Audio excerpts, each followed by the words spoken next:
Večno che ja sakam, postaja svoja, Skopje kaže mi.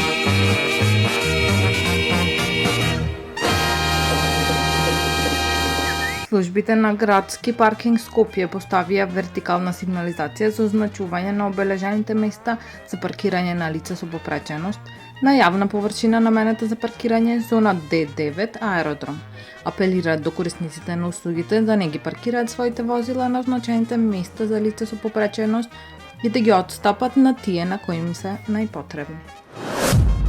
Јавното предпријатие Улици и патишта Скопје упати реакција на прозивките на општина Аеродром во врска со улицата Коста Новаковиќ.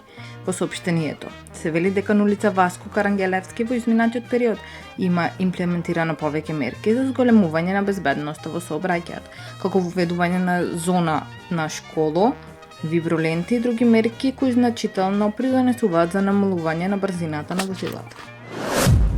Град Скопје почна со обнова на зеленилото на десната страна на киот на Вардар. Според соопштението, целиот проект ќе се одвива во повеќе фази со цел воспоставување на мултифункционален модерен јавен простор со ново зеленило.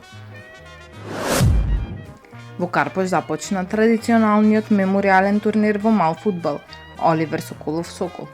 Како што информира од општината, започна на 1 септември и ќе трае до 28 септември во рамките на спортското игралиште на основното училиште Христијан Тодоровски Карпош. На јубилејниот турнир пријавени се 40 екипи кои ќе се надпреваруваат во 8 групи од по 5 екипи групна фаза. Купниот награден фонд изнесува 1,2 милиони денари, а првата награда е 500.000 денари.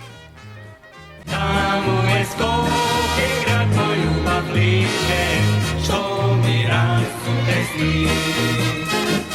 Večno che ja